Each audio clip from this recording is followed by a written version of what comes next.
Bab 103. Siap untuk hari besarmu? Tanya Edward sambil tersenyum. Aryo tersenyum kecil. Siap atau tidak, aku harus menjalaninya. Mereka pun berangkat bersama menuju gedung pusat Diamond Group. Saat mereka tiba, suasana sudah terasa tegang.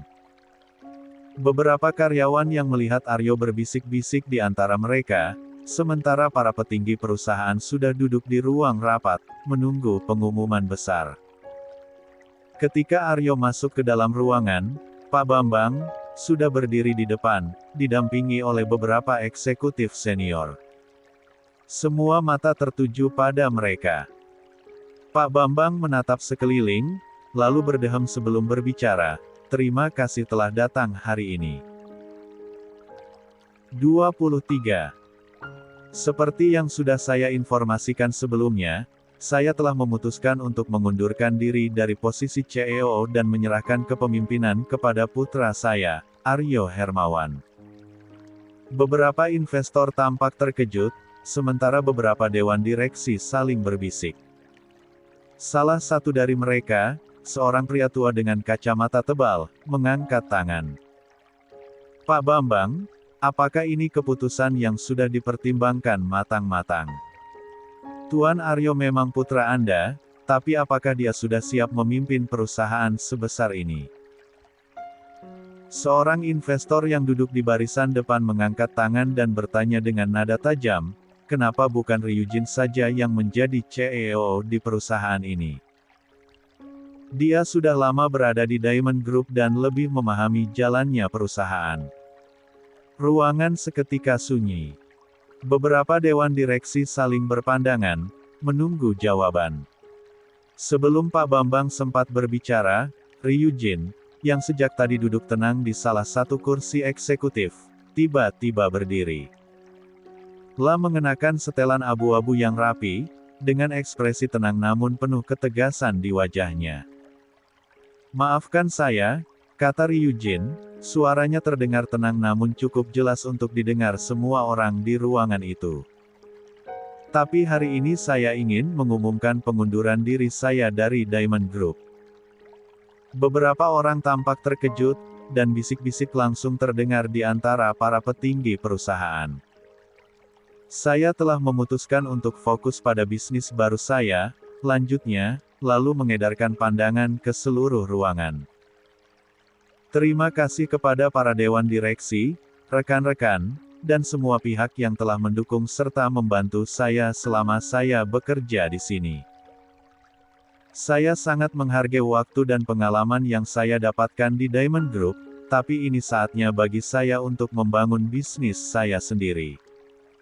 Ia tersenyum tipis, lalu menundukkan kepala dengan hormat. Setelah itu, tanpa menunggu reaksi lebih lanjut, Ryujin mengambil map yang ada di depannya dan melangkah keluar dari ruang rapat dengan penuh percaya diri. Ruangan kembali sunyi selama beberapa saat. Beberapa investor masih tampak bingung dengan keputusan mendadak itu. Salah satu dari mereka akhirnya berdehem dan bertanya, "Pak Bambang, apakah ini sudah dipertimbangkan dengan matang? Kepergian Ryujin pasti akan berdampak pada perusahaan." Pak Bambang menghela napas, lalu menatap para hadirin. "Saya menghormati keputusan Ryujin.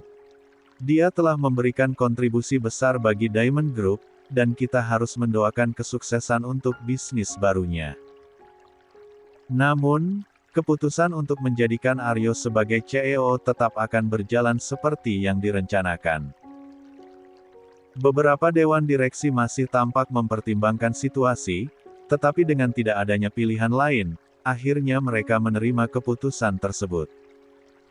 Aryo sendiri tetap tenang, meskipun dalam hati ia tahu bahwa langkah Ryujin ini memiliki makna lebih dari sekadar pengunduran diri biasa.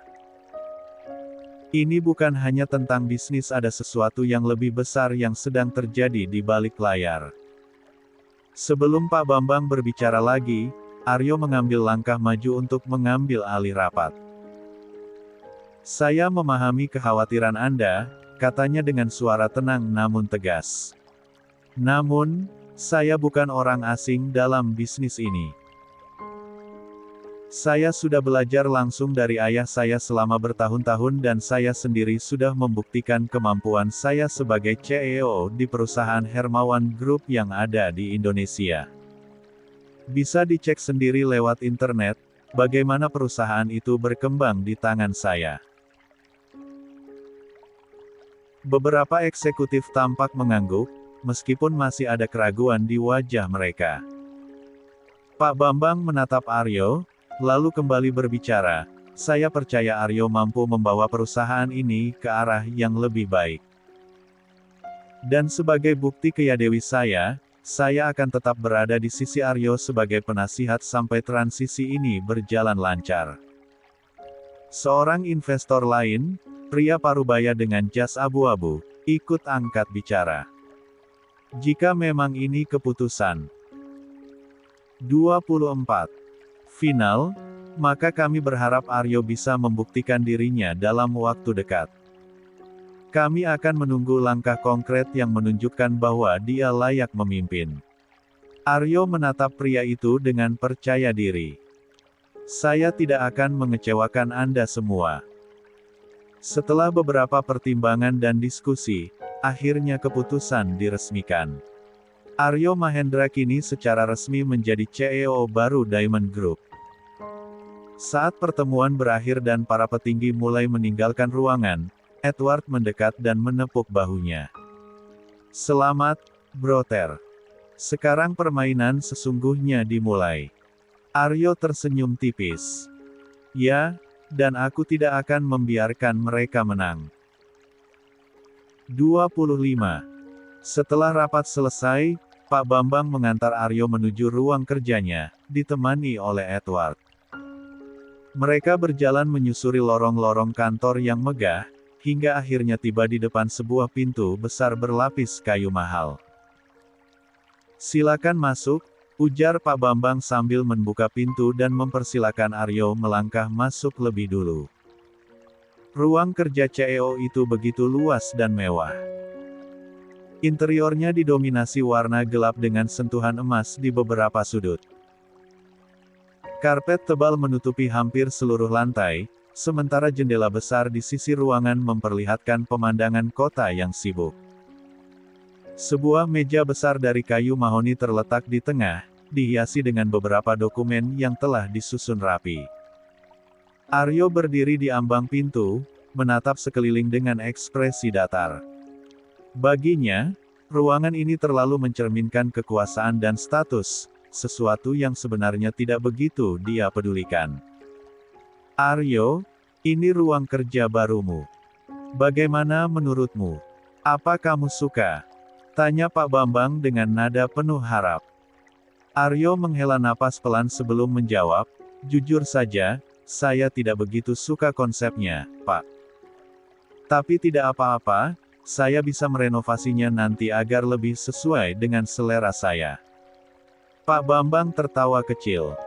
"Terserah kamu, Aryo. Sekarang semuanya sudah menjadi milikmu," ujarnya, lalu menunjuk ke meja kerja. "Oh ya, semua berkas-berkas lama sudah Bapak siapkan di sana. Kamu bisa memeriksanya kapan saja." Aryo mengangguk dan melangkah mendekati meja, tangannya meraih salah satu map dokumen, namun sebelum sempat membukanya, pintu ruangan kembali terbuka. Seorang wanita cantik melangkah masuk dengan percaya diri. Pakaiannya ketat dan riasannya cukup mencolok, menunjukkan bahwa ia sangat memperhatikan penampilannya. Sepatu hak tinggi yang dikenakannya berbunyi nyaring di atas lantai marmer. Semua orang di ruangan itu secara refleks menoleh ke arahnya. Pak Bambang segera memperkenalkan wanita itu, "Aryo, kenalkan, ini Jessica, sekretarismu. Dia sudah lama bekerja di sini, sangat kompeten dan berpengalaman. Kalau kamu butuh sesuatu, kamu bisa bertanya padanya." Jessica melangkah mendekat, tersenyum manis sebelum mengulurkan tangan. "Halo, Tuan Aryo. Saya Jessica, sekretaris Anda," sapanya dengan nada ramah. Aryo menatapnya sekilas, lalu menjabat tangannya dengan sopan. "Selamat siang, Nona Jessica." Namun, sebelum Jessica sempat berbicara lebih jauh, Aryo menambahkan dengan nada tegas, "Tapi maaf, saya tidak bisa mempekerjakan Anda sebagai sekretaris saya." Sejenak, ruangan itu terasa hening. Jessica mengerutkan keningnya, sementara Pak Bambang menatap Aryo dengan ekspresi bingung. "Kenapa Aryo?" tanya Pak Bambang heran. "Jessica ini salah satu pegawai paling kompeten di perusahaan ini. Dia sudah bertahun-tahun bekerja dengan Bapak. Apa ada yang kurang berkenan?" Aryo menoleh ke Pak Bambang dengan ekspresi tenang. "Bukan karena dia tidak kompeten, Pak. Saya yakin Jessica sangat profesional. Tapi masalahnya, saya tidak bisa memiliki sekretaris perempuan. Menantumu itu orangnya cemburuan. Aku tidak ingin membuatnya marah atau curiga." 26. Jessica yang sejak tadi diam akhirnya angkat bicara.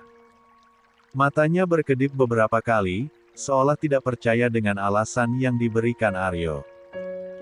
"Jadi, Anda menolak saya hanya karena takut istri Anda cemburu?" tanyanya dengan nada yang sulit disembunyikan dari kejengkelan.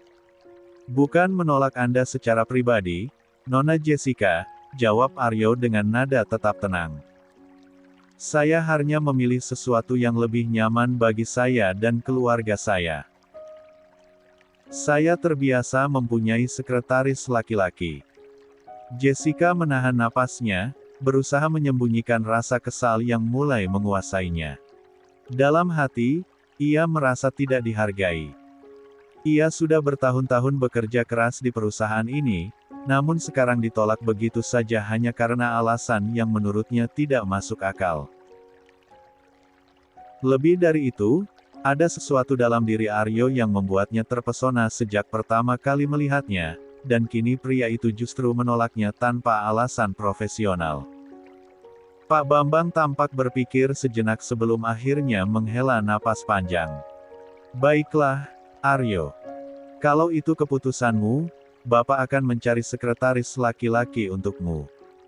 Jessica mengepalkan tangan di balik punggungnya, berusaha tetap tersenyum meski hatinya mendidih.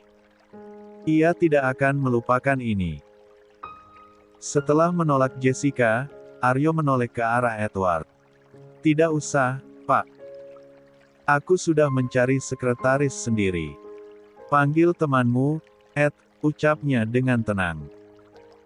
Edward, yang sejak tadi diam memperhatikan situasi, langsung mengeluarkan ponselnya.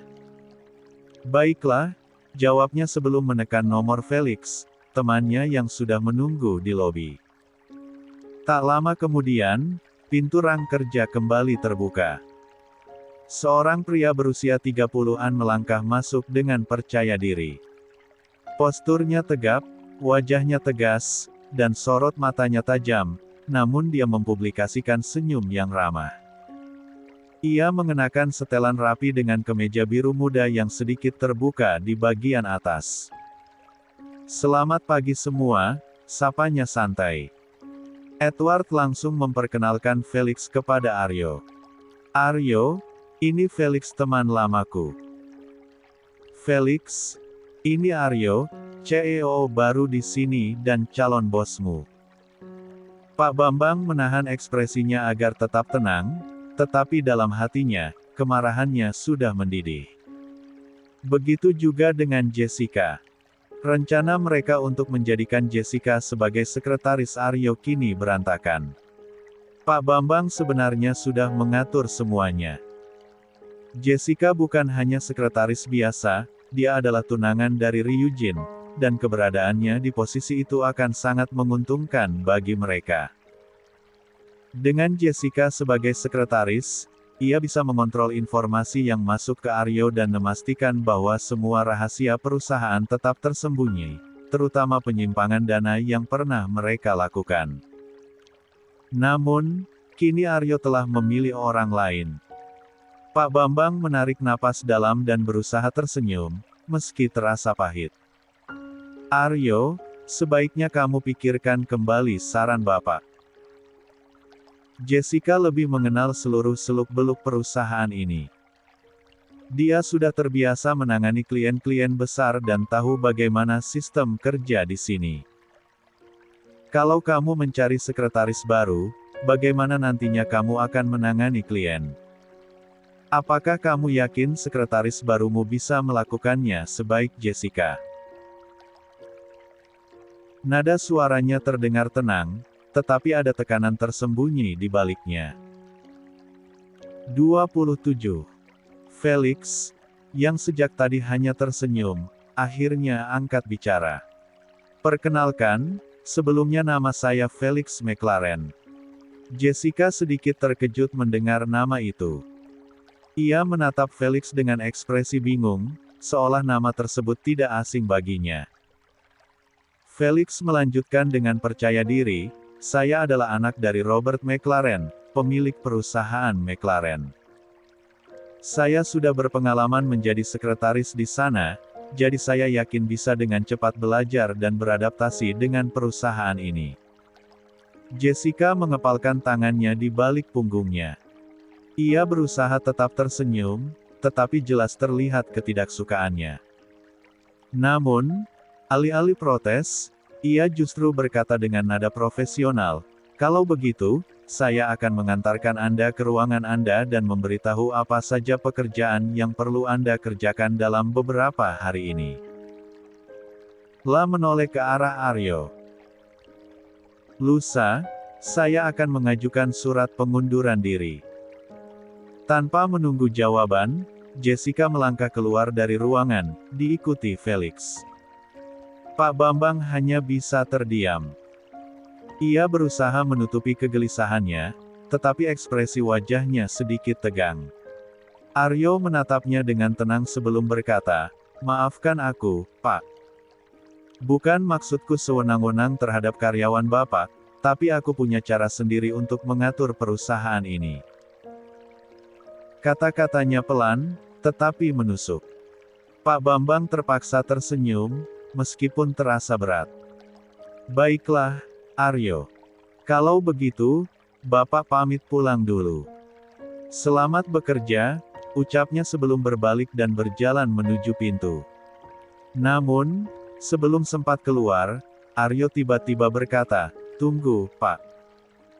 Pak Bambang menghentikan langkahnya, menoleh dengan sedikit waspada. "Di mana Bapak tinggal sekarang?" tanya Aryo. Pak Bambang mengernyit. "Kenapa, Aryo?" Aryo menatapnya lurus.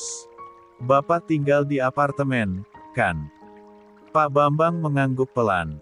"Ya. Kalau begitu, tolong segera selesaikan renovasi mansion milik Ibu.